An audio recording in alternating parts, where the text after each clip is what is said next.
Welcome to Heart Riffing, a podcast by way of the heart. Here we explore what it means to reconnect with your essence and live from a place of personal freedom. If you're interested in learning more about our courses, mentoring and workshops, feel free to visit wayoftheheart.com.au. We're so glad you're here and we hope you enjoy the episode.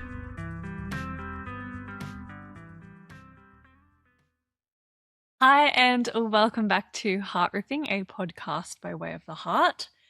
Bello, welcome back. Thanks. Good to see you. No problem. Yep. We say this like we don't. Yes, it's like months since we did our last one. Like we don't batch record podcasts. Welcome back from 2 hours ago before lunch.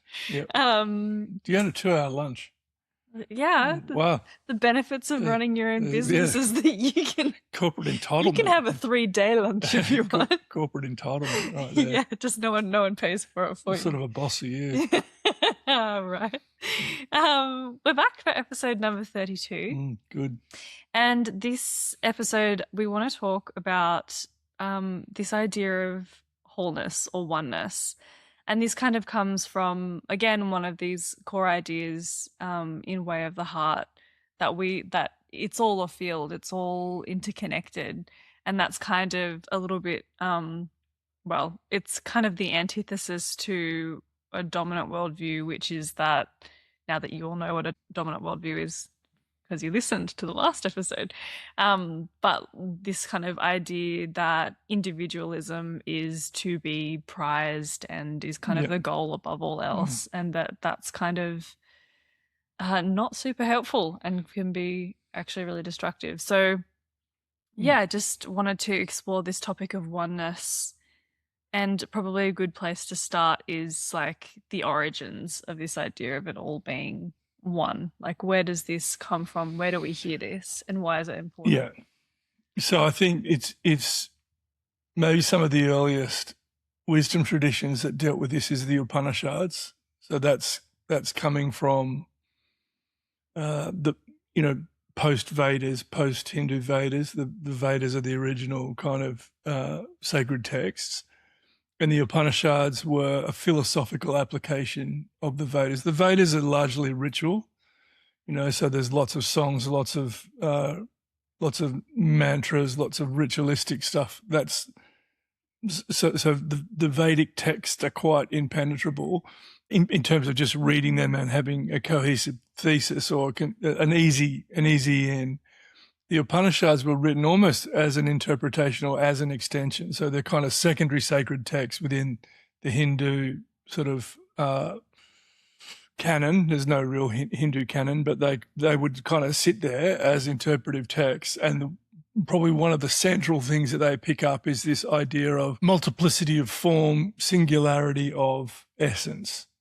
So the singularity in Hinduism is Brahman, which... And then there's kind of forms that emerge, i.e. we're a form, any form of life. The earth is a form, the universe is a form, but it's all grounded in a singularity. So it's not so much a theological statement, it's not meant to be theology. At a really base level, it's quite a practical observation of the fact that if you scan out to a macro perspective and you look at life on Earth, it's a singularity, and so it's coming from the Upanishads. It gets picked up in Buddhism, obviously, and it doesn't get picked up in Western theology as much, which is really interesting. And I think because in the monotheistic religions, monotheistic being the belief in a divine being, a singular divine being.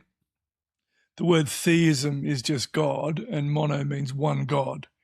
So the three major religions that have a one God perspective is obviously Judaism, Christianity, and Islam. And so when you have like a rigid concept of theism, then what you get is you get a separation between the deity, the creator, the original cause, and then the creation. And in most monotheistic religions, then they're keeping a strong distinction between God there and creation here, Mm-hmm. right? So that there's almost this duality, right? Mm-hmm. And and there's also in those theisms this idea of a separation, because the world is what it is. There's a separation between God and or man, Mm-hmm. and there's a redemptive link. There's a thing in the middle that reconnects us to God, Mm-hmm. and our destiny is kind of reconnection to God through through obedience to the Torah and the covenant in Judaism, through the promises in the covenant in the Hebrew faith, and then with Christianity through the person of Christ, the redemptive reconciling work of Jesus upon the cross, and in Islam it's through the observance of the Quran and or standard Islamic Obedience to God. observance of Islamic kind of law. So they become the reconnecting tissue. But there's this separation, right? Now in Eastern religion you don't get that, because they didn't have a singular theistic, they didn't have a singular God that was the creator of everything. Hinduism has a pantheon of gods, like there's a God for everything, right? And so it's a much more diverse field. In those monotheisms, it's quite a narrow field, and in the Eastern religions, it's quite a broad field, to the point where Taoism doesn't even evoke a theism. Early Chan Buddhism didn't. Buddhism tended to evoke a theistic perspective later on, when people kind of sanctified and or then mythologized aspects of the Buddhist faith, Mm-hmm. especially around ancestral worship, and that's the same. So this idea of oneness is really an Eastern tradition, and at its base, it's actually not a theistic comment. It's not a piece of theology. It's a piece of observation that whatever is here has to have emerged, and that everything that has a form actually must have been drawn from the same source, right? So that's kind of the origin of it. Said beautifully in the Upanishad is, blessed is the one that doesn't mistake the essence through the multiplicity of form. In other words, there's a blessedness to realize that all these manifestations of form, the jest, the bellow, the cat, the tree, they would say, blessed if you can see all of that and realize that's actually a singularity. That's actually one. Mm-hmm. Right. And so it's not meant to be this kind of, Dalai Lama, we are all one. It's not meant to be this soft comment. At a really basic level, it's actually just an observation that this is a complex ecosystem where everything is interconnected. Mm-hmm. And whereas in, say, monotheistic religions and modern philosophy and Western philosophy, there is this separate God who creates separate individuals, and each individual is something in and of themselves as an individual. So what comes down to us is individuation, like a sense of separateness. The awareness that you're not me and I'm not you, there's a lot of that built into Western philosophy and or Western theology. Eastern religions give us a different take on that. Eastern philosophies give us a different take on that, because they're just sort of saying, if you pull a cup of water from the ocean, it's still water. It's like, okay, so it's in the form of a cup. The moment you tip it back in, it becomes the ocean again. A better analogy would be the whirlpool in the water. The whirlpool in the water has a form, it has a depth, it has its own moment. Or the wave coming into the beach, it is a wave. It is identifiable from other parts of the water. But the moment that it actually never leaves the singularity of the ocean, and the moment it crashes down, it folds back into the ocean. The tree is there, but the tree grows, it flourishes, it lives for however long it lives, it decays, it dies, it rots, it goes back into the ground, it nurtures the ground again, and then another tree reemerges. We see that as singularity. We see that as, multiplicity. We see that as, oh, that was the tree and now there's a new tree. And we we pronounce everything as like a noun. That tree. But the observation is, it's the same it's just essence, it's just life, or as what Henri Bergson would say, it's the vital impetus of life, emerging as a tree, which dissolves as a tree, which reemerges as another tree, which dissolves as a tree, so it's this kind of thing. So that's kind of a little bit of the territory in and around this. Mm-hmm. And then that the duality that is present within Western theology and philosophy that kind of shapes our social ideas too, right? Like, we live in the West, it's an individualist society, and we are sort of in late staged capitalism where it's like, if you work hard, then you'll earn money, and that's kind of like that's kind of the MO. I mean, there are other countries that are collectivist societies and it acts a little bit differently. Yeah. But just focusing on the West, because I mean, we're here in Australia, I guess, like, is it that religious slash philosophical underpinning that shapes what we value? I think so, and I think we're living in the cult of we're living in the cult of individualism, Mm-hmm. And at a collective level, you could say that has massive global implications, like just gigantic global implications. I mean, presently we've got, personalities, fundamentally egoic personalities. So we've talked about this before, but the idea of the ego is that there is this essence, there is this ground of being, there is this true self, right? And then through processes of socialization and emerging and growing up all the territory that we've covered before, there's this projection of myself as a thing. Mm-hmm. There's this kind of creation of a persona. Persona is the idea of a mask. I put the mask on, look at me, I'm the powerful man. The persona of like, I'm the wisdom teacher, I'm the sage. Do you know what I mean? It's like, okay, well, look, all right, you talk enough about that stuff. There's something behind that. What's behind that is essence. What's behind that is who I really am. You know what I mean? Or sometimes people have created this mask of who they are. What the behind that is not anything related to the mask, to the projection. All right. So we have people that are projecting this. We have people on the world stage projecting to be something. I mean, Donald Trump, Vladimir Putin, Kim Jong-un, all these, Benjamin Netanyahu. I mean, the world is suffering under the weight of these egoic projections. These champions of their cause, you know what I mean? And I mean, the war in Ukraine, it's like it's literally getting close to, it's probably over 500,000 young men that have been wiped off the face of the planet, primarily because of the ego of Vladimir Putin. Now you can have if you want, a really complex argument about Russia's position against NATO, and we can get into kind of geopolitics and all that sort of stuff. Sure, reality is there's 500,000 people that aren't here anymore that were here 3 years ago, and that so much of that is Putin wanting to stamp his authority over, to reconstruct the USSR, the Soviet Socialist Republic, to be the great Russian kind of champion of all things Russia, and the tragedy of that is that it's all a projection. It's all ego driven. It's all separate. It's all, Donald Trump's exactly the same. He wants to put his name on the Kennedy Center. He wants to build a great big arc de Triomphe, not an Arc de Triomphe. But the Arc de Triomphe was built by Napoleon anyway. It's another massive ego.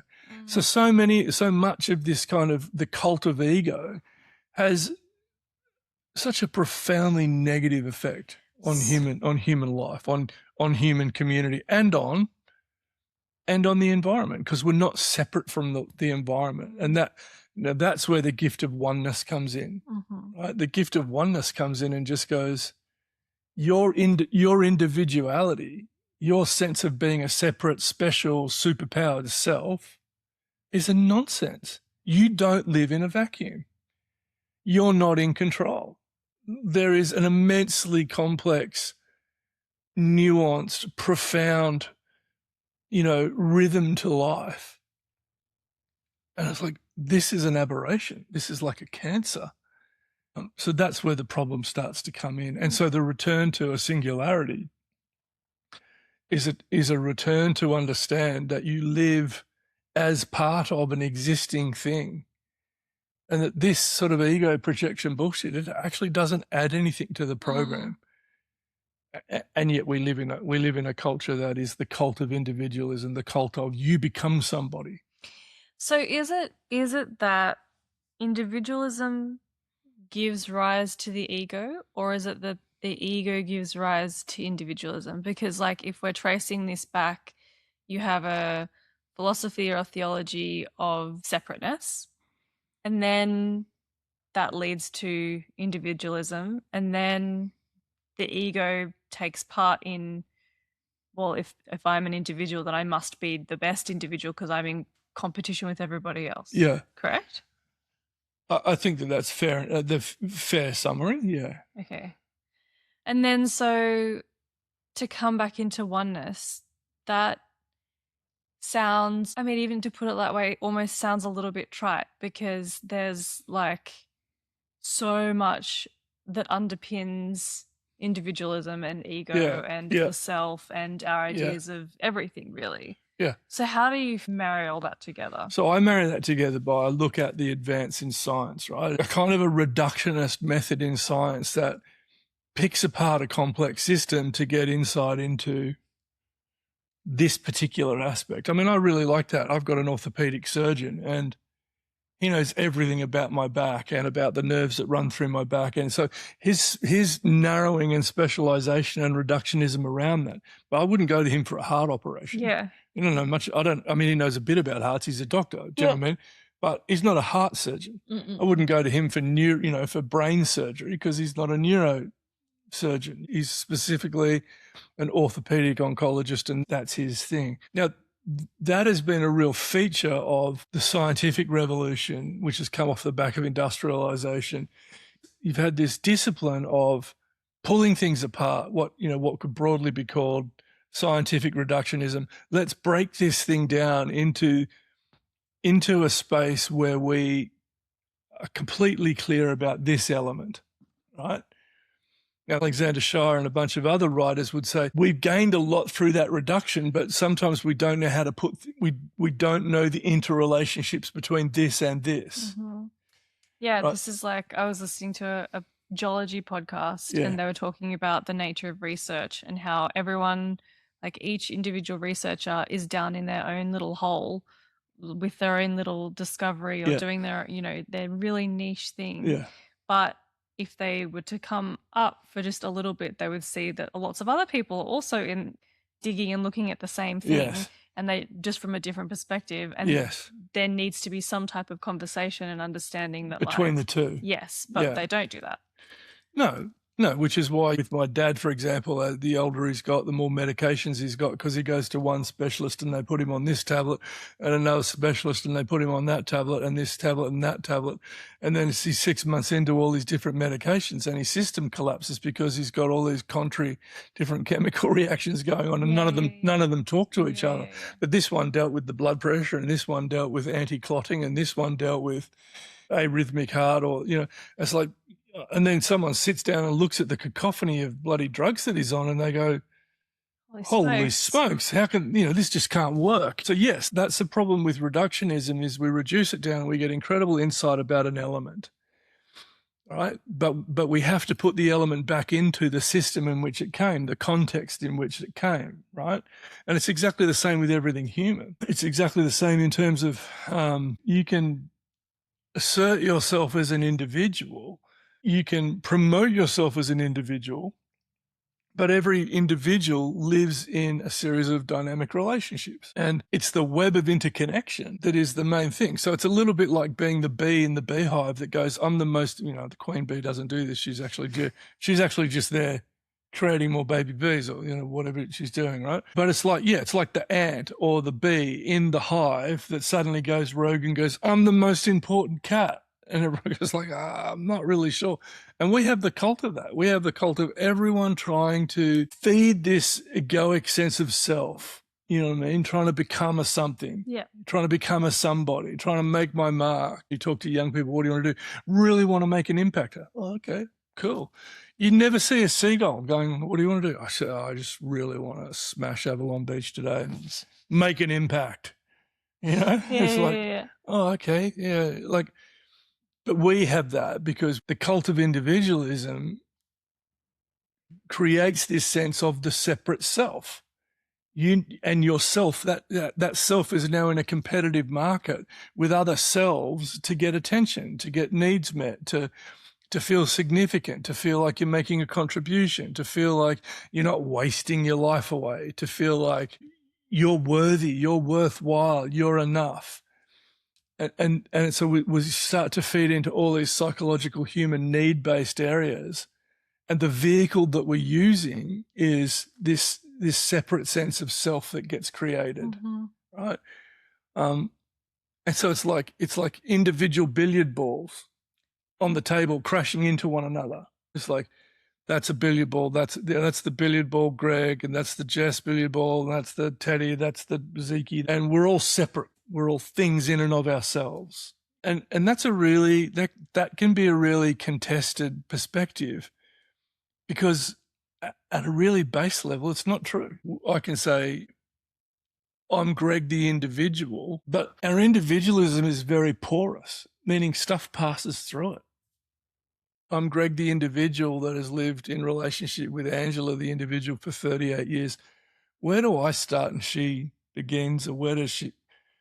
Like we're melded into so many things which are similar. People say, oh, I'm going to Greg and Angie's, because Greg is not a singularity and Ange isn't a singularity. It's Greg and Ange, or it's mum and dad. Going to the folks place. And then if you hang out with Ange, you'd obviously see truckloads of me. And if you hang out with me, you see lots of Bloss, because as individuals, we're actually quite porous, even biologically. I'm breathing in air that you've breathed out. There's not just an oxygen exchange, but, you know, like if I had a virus, if I had a cold, you could get a cold. You know, biologically, we have a whole microbiome of stuff going on inside of us. If we could look at microorganisms on our skin, we'd go, holy, that's not me. You know what I mean? A large part of us is fluid, which comes out through the skin and evaporates through sweat. Like, we are very porous creatures. Reality, you know, Alan Watts would say, we are far more fluid than fixed.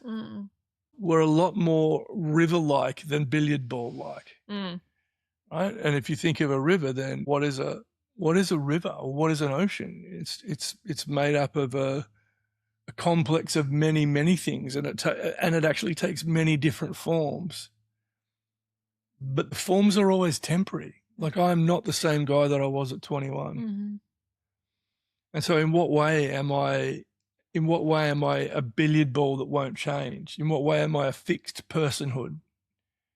My personhood is very fluid. I don't know. Am I just rambling on, or we? No, I feel like no, I don't think you're rambling on at all. It's an interesting topic to theorize about, and it is an esoteric topic. I wonder what, like, the so what to this is, or the practical application, or like, I mean, I think science even acknowledges the oneness of everything, in that, like, everything is energy and everything is matter. And obviously that matter takes form in lots of different shapes, but we are all just this vibrational field.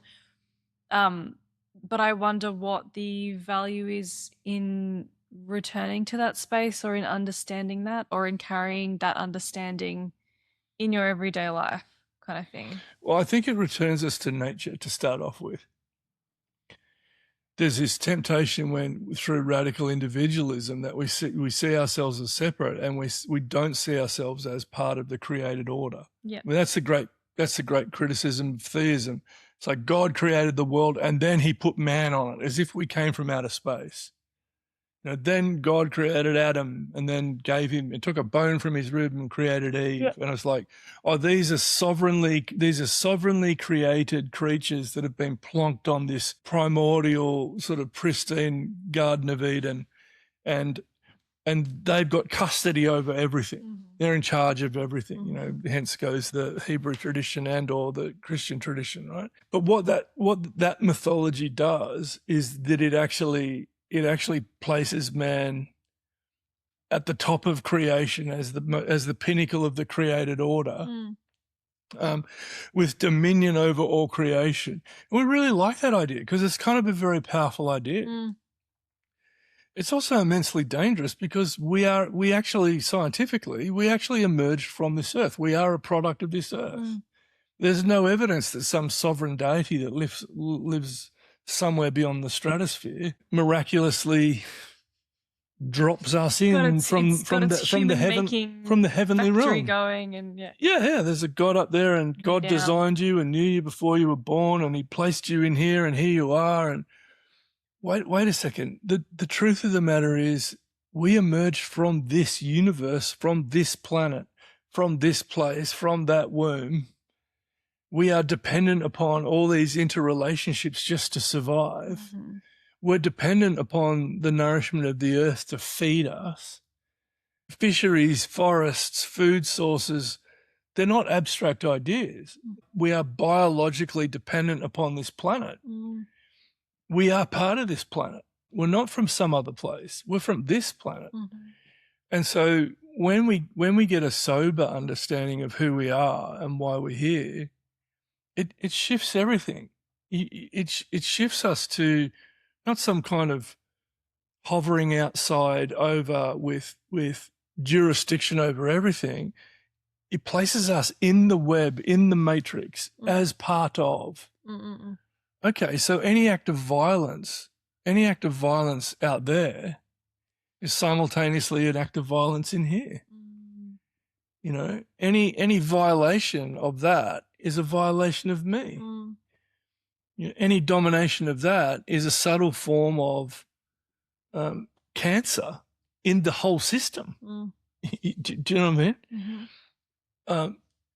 I used to have friends that would argue unequivocally that humans are a cancer upon the face of the earth, because you look at the destruction that they reap upon the face of the planet, and it's catastrophic. If we looked at ourselves objectively, if you're an alien from outer space and you look down on here, you go, Earth's a really good place, but there is this creature on there that's like a virus. Everywhere they go, they destroy native habitat, they cut shit down. Yeah. They pollute waterways, they recklessly eat animal stocks, they cause mass distinction of other species. I think they're a virus. If you're looking at us through like down a telescope, you go, oh, that's a virus. I think that perspective, there's a fair bit of truth to that, but that perspective is also because there's a fundamental misunderstanding, and we're not separate from anything. Mm. We're not a singularity. We're part of the whole web of creation. Mm-mm. And so you say, what's the benefit of that? The benefit is it gives us a sober understanding that we're part of something. We're not apart from something. Mm. Where that something is the world. The big problems facing humanity today are not an America first conversation. It's like planet first, everyone first. Mm. Global warming. You can be a global warmer denier if you want. The reality is the science is in, it's real. It's great that New Zealand is doing this, this, and this, and this, but if the rest of the world isn't doing it, it has to be seen that we're part of a collective and that there has to be a collective solution. Mm. So collectivism isn't just some woo-woo, new age idea. Collectivism is this idea that there's a solidarity of the species. Mm-hmm. But then can you not just turn around and go, well, I understand that like everything is one, and I understand that I, am deeply interconnected, but Carl down the road doesn't understand that. And so I guess we just have to like keep marching into the abyss because not enough people are aware of collectivity. Yeah. Yeah. That's a lovely perspective. I'm so Did you not have sorry. sugar in your coffee this morning? No, I mean, Bloody Carl, there he it's is all again. cow. Bloody Carl, there you go. But like, yeah, as in, I think you say that being aware of that oneness brings us back into nature. We have this realization that we're not super nature, that we're all just part of this big one thing. But then that doesn't change the fact that, somebody else, like those dominant world leaders with the big egos that we're all kind of held captive by their decision and their parading, they're not going to turn around tomorrow and be like, oh my God, actually, I'm a result of the primordial soup that we're all a result of. And Yeah. so I guess, like, what do you do with that? Well, my conviction would be that there is an evolution of human consciousness. I think that we, like everything else, I think that there's a strong argument that humans that everything evolves to greater levels of complexity. Mm-hmm. Right. And I think that there's a lot of truth in that. I think that, I think the genuine movement towards the genuine movement of humanity and or human society is moving towards complexity, and the movement towards complexity is the understanding that we're part of a complex web. So I see the Trumps and the Putins and the whoever and the Netanyahus as outliers. I mean, the collective rage at Benjamin Netanyahu and what he's done in Gaza, and we haven't even had journalists allowed to go into Gaza, right? So the whole Gaza situation is highly sanitized. The Israeli army controls who films what gets recorded. We don't even know the size of that genocide. At some point there'll be a day of reckoning when we'll really see what was wrought upon those people, and the world will rightly be horrified. Largely, people of good conscience will look at that and go, "That was a catastrophe. That was an absolute human catastrophe." At some point we'll have a full understanding of the impact of things like the Ukraine war, which has now gone longer than the First World War, and we'll go that. We'll say what we always say about things like the Cambodian genocide, and we'll say that or the Rwandan genocide. We'll go, that should never happen again, and there'll be this collective shock at this kind of behaviour, and that's an appropriate response. That's an evolved response. That's looking at it, just going, no, that was outrageous. But if there is an evolution of the consciousness, humans have been committing war and genocide since we rolled out of the evolutionary soup. Do you know what I mean? Yeah. So like that evolution then is slow, right? Yeah, I think it is slow, and we view life from the guy that wrote *Sapiens*. I think it's Yuval Harari. He would paradoxically say that we are less violent than we used to be. Yeah. Right. So there's some people would argue that humanity as it's moving forward is becoming less violent. The exception to that is we've industrialized war, and now we've digitalized war. Yeah. So now we press a button, and we send a missile across here and stuff like that. So I think our effectiveness at warfare is much more. We can wreak more damage, more quickly. But Harari would say, by and large, there's less conflicts around the world than there used to be. I don't know too much about that. All I know is I think that there is signs within humanity of an evolving consciousness where people are going, no, that's not right. My understanding of what's going on in America is that large swathes of otherwise non-participatory citizens are up in arms about all manner of things, about immigration, about ICE, about the grand ego of Donald Trump wanting to do different things. There's rolling kind of social protest about arguably the most egoic US president we've ever had. Mm-hmm. And I think that that's what happens. I think that these abhorrent things still happen, but I think that there's a counterpoint.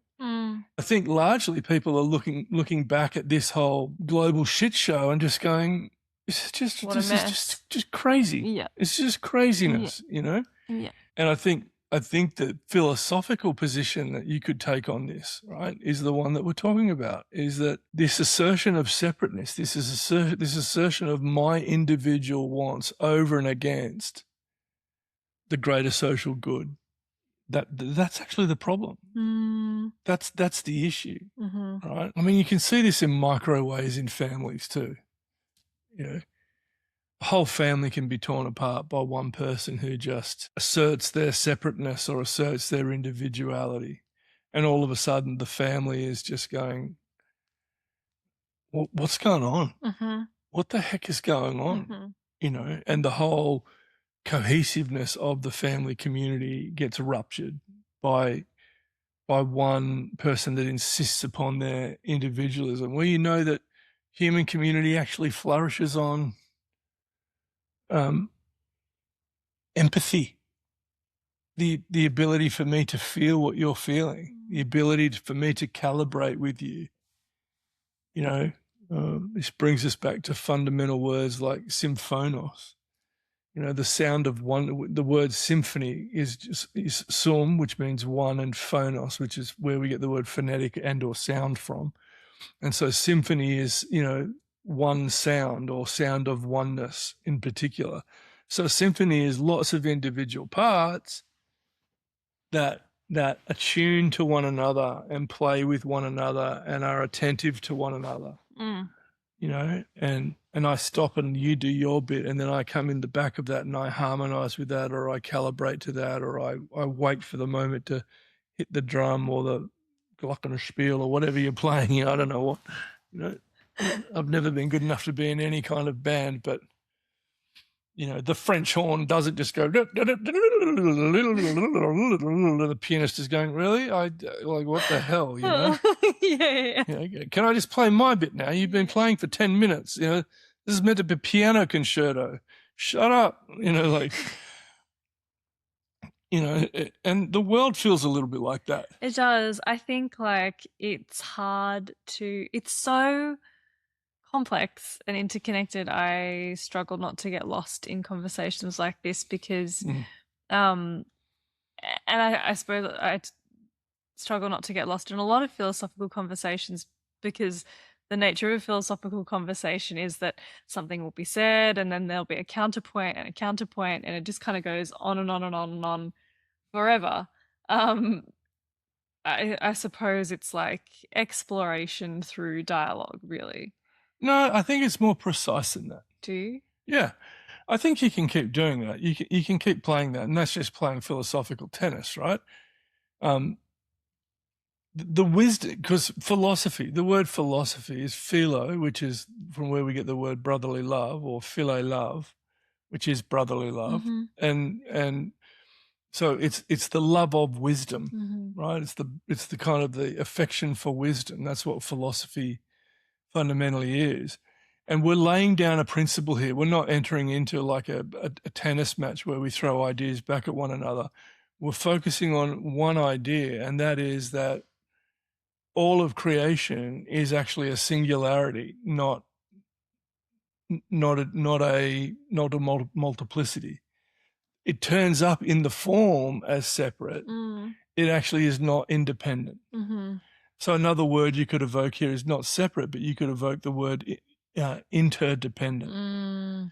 That life is an interdependent process. An ecosystem. Yeah, and you could view your life like a wave and say that I am not actually anything separate from the ocean.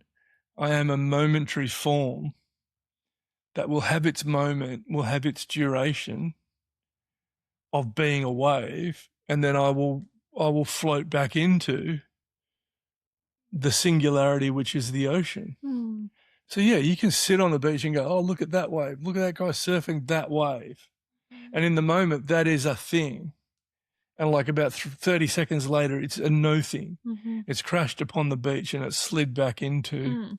the singularity. The truth of it was, even in its form, it was never separate. Mm-hmm. So what we're arguing philosophically is that the reading of our world as separate, the projection of an ego that is separate, is actually a really bad read of reality. A really bad read. Because it means Jess is a thing and I am a thing and we're separate things and that we're in competition with one another and that I need to dominate you or you need to dominate me, or these things enter into this kind of unnecessary, adversarial relationship with one another or competitive relationship with one another when really they're the same thing. Mm. Mm-hmm. How does this land? You ever been in a room with a group of people and just gone, I love these people. Yeah. It's like every person in the room, I just feel so connected to every person. You've had that feeling? Mm. Yeah? Mm. What was that like? Just peaceful. Yeah. And like joyous and belonging. Belonging. Yeah. Yeah, and like a sense of just rightness. Yeah. Mm. Yeah. Ever been away somewhere and been in nature and just gone and just been in awe of? Totally. Yeah. Yeah. What did that feel like? So, exactly the same. I feel like the feeling is the same. Right. And have you ever been totally on your own, period of isolation or period of separation, and then in a moment in that solitude, just felt, even though you're completely by yourself, felt unbelievably connected to other people? Yeah. Yeah. That's reality. That's where this lands. It lands in the reality that when you're in nature and you get close to nature, you go, this is truly magnificent. I feel like I am observing and or part of something which is just absolutely majestic. Completely, you go up to the Blue Mountains, you look over the Blue Mountains, which is, arguably as good as looking over the Grand Canyon, and you just go, oh my Lord, this is Gross, it's called Gross Valley. Looking out from the top of the mountains over Gross Valley and just going, oh my gosh, this is being down the beach when the waves are thundering in. I love to swim out in the ocean pool and let the waves crash over the top of me, and you are completely immersed in water, the wildness of it, the power of it. Yeah, because in those moments we're seeing what is the actual truth. The actual truth is, we're part of this. We're in this dance with all these other things at the same time.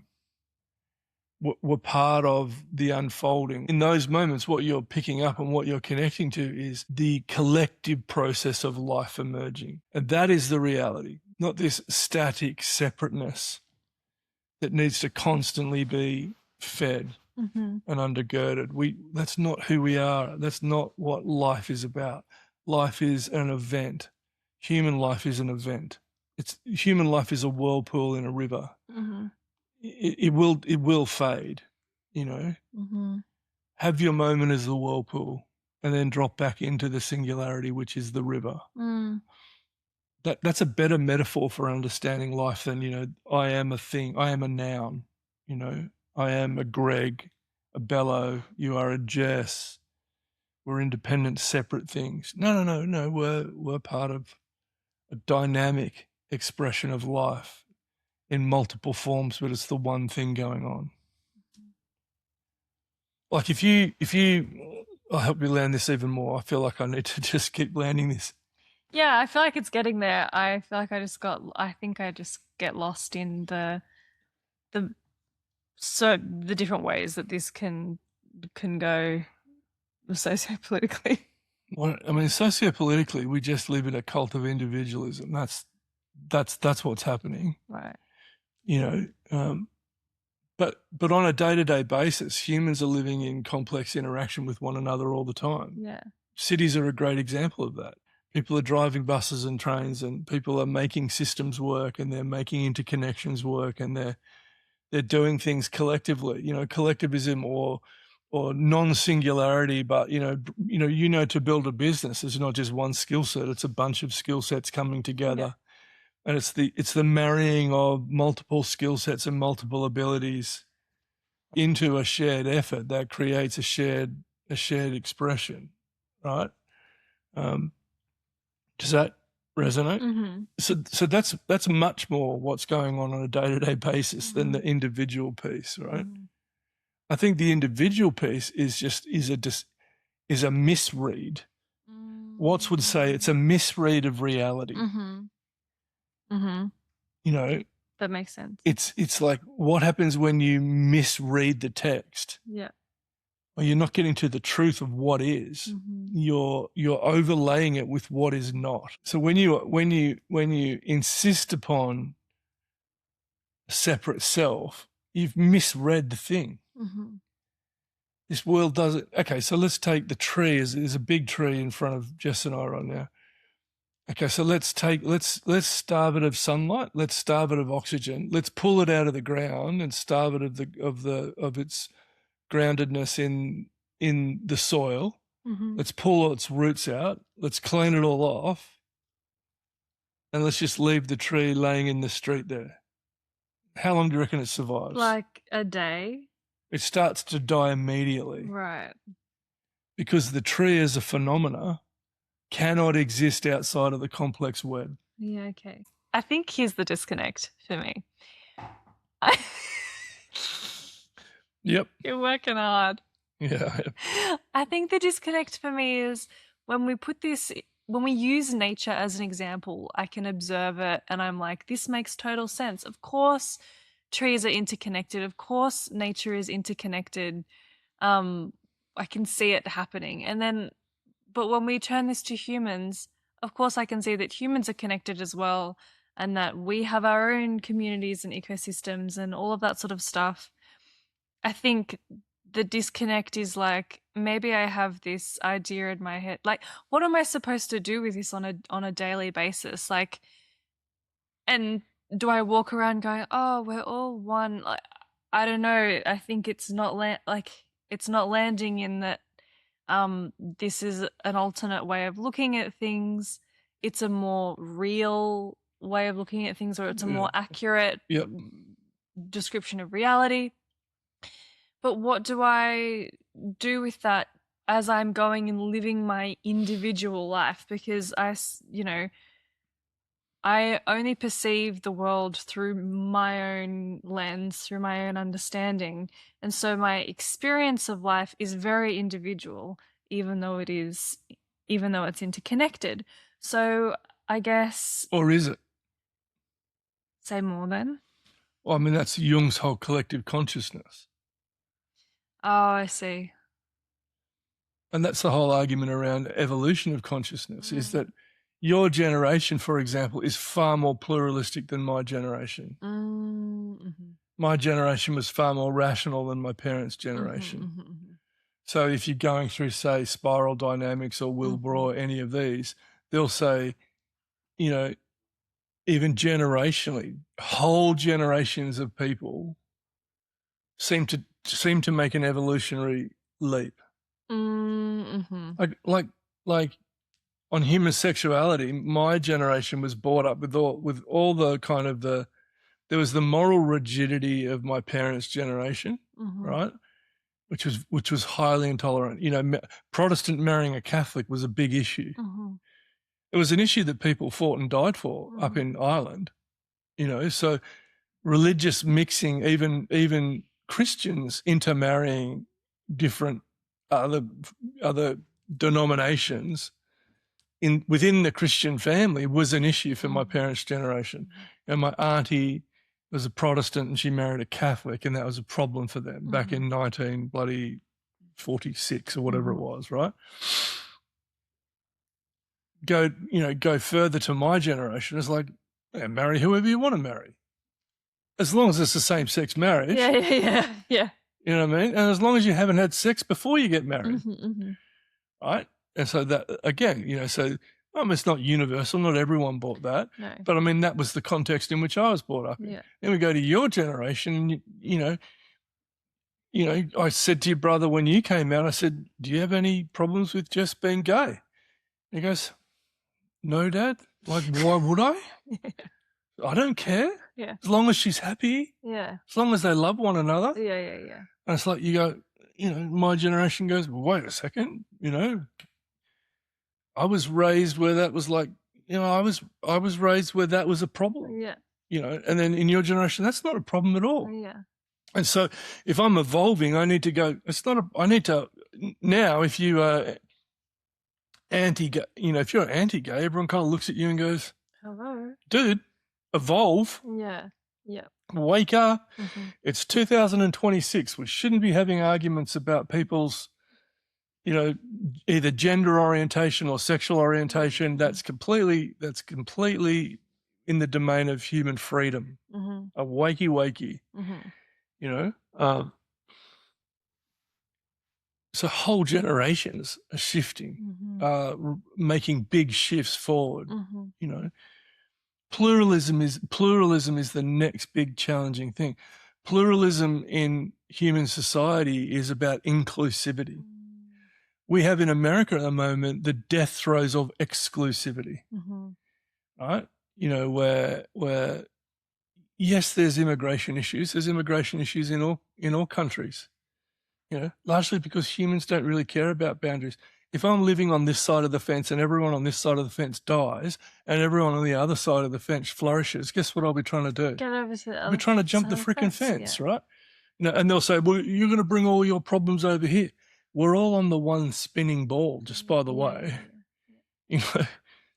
So yeah, I don't give a shit about your fence. Do you know what I mean? What I give a shit about is the well-being of my family, So yeah, there's complexity in and around all this sort of stuff, but where the world, I think, is where evolved and awake people in the world are moving is they're just going, it is about inclusivity.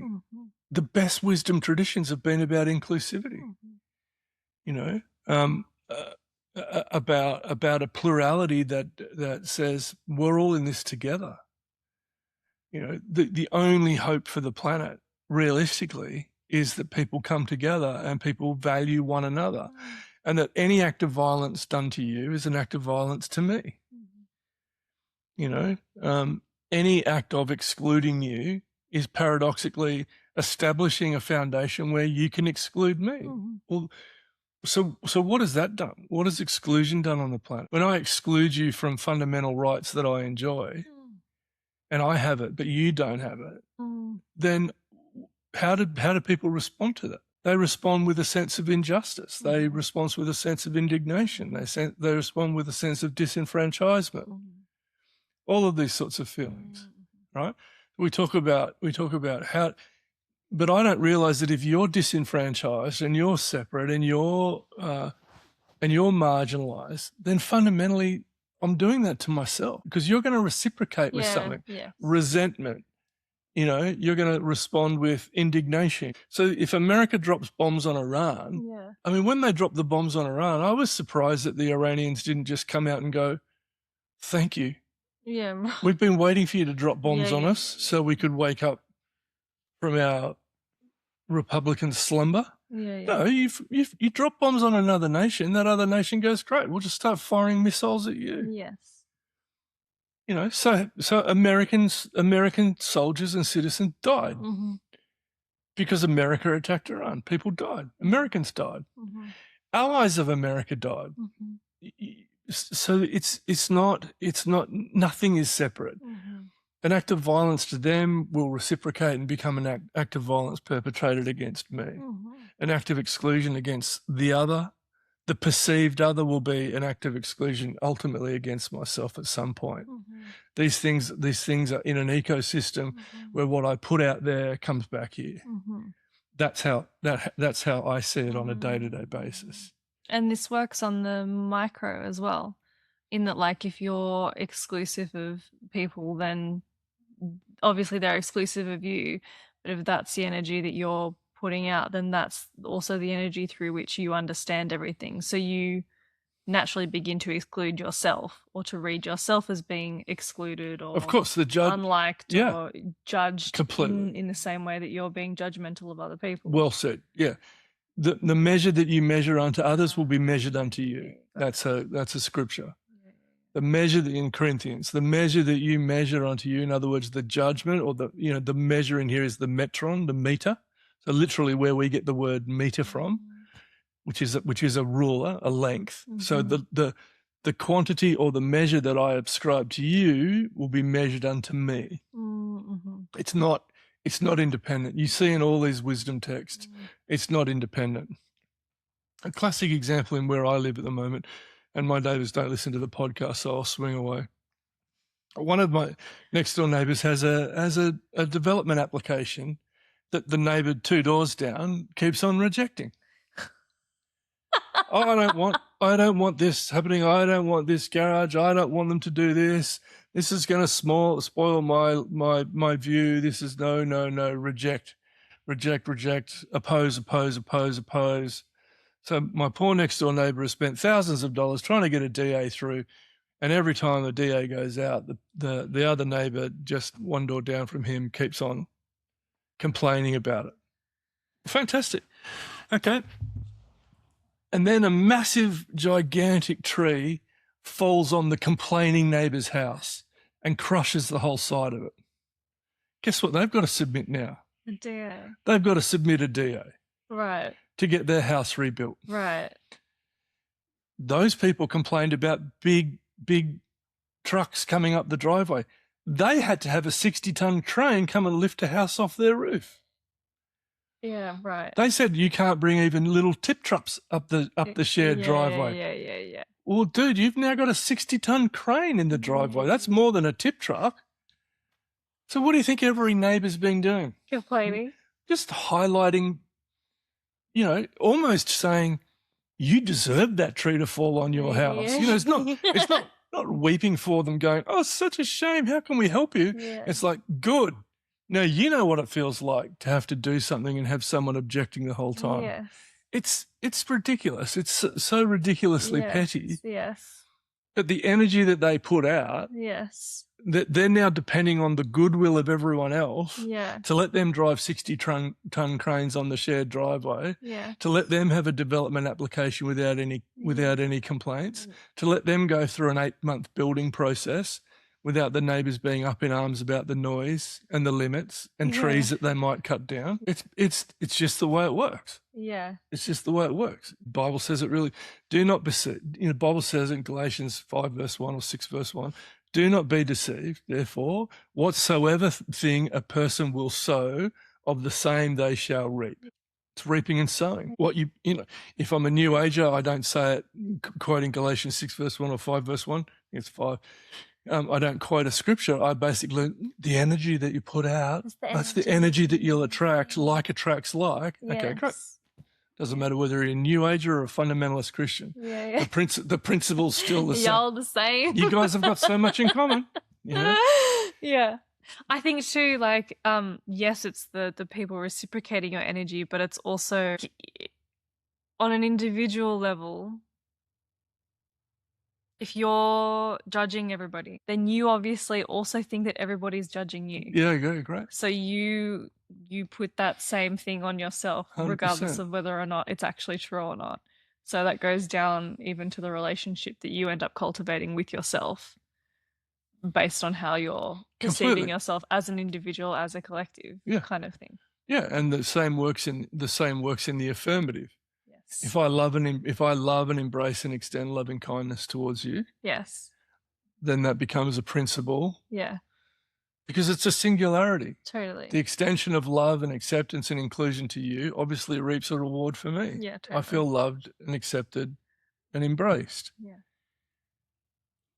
We're really big in Way of the Heart on this idea of just connecting to the truth that creation, that nature, that our place in nature, not as our place as supranature or above nature, but our place in the web of created beings And our interaction with one another is a bit like the tree. If you rip it out of the ground and stick it on the ground with no connection to the soil, to the moisture, to the nutrients, you stick it in a dark room with no access to sunlight and the capacity to photosynthesize, that tree will die incredibly rapidly. And it's the same for us. You take us out of a native organic ecosystem of interactions with others and with the planet that we live on, you take us and you isolate us, then you fundamentally cripple the human spirit.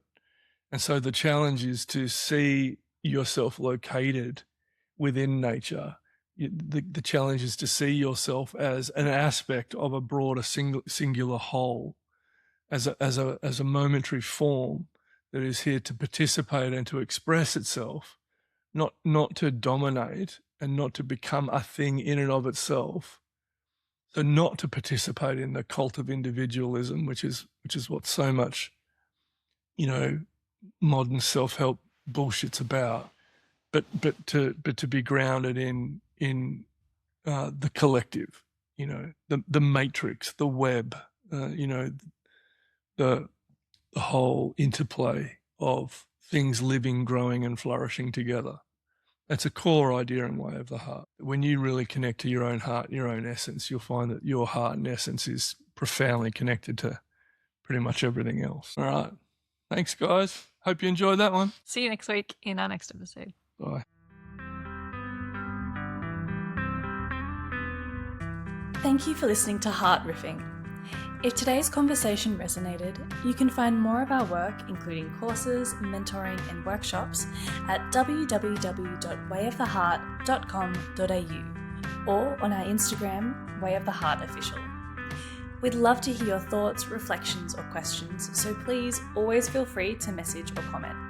We look forward to seeing you next time.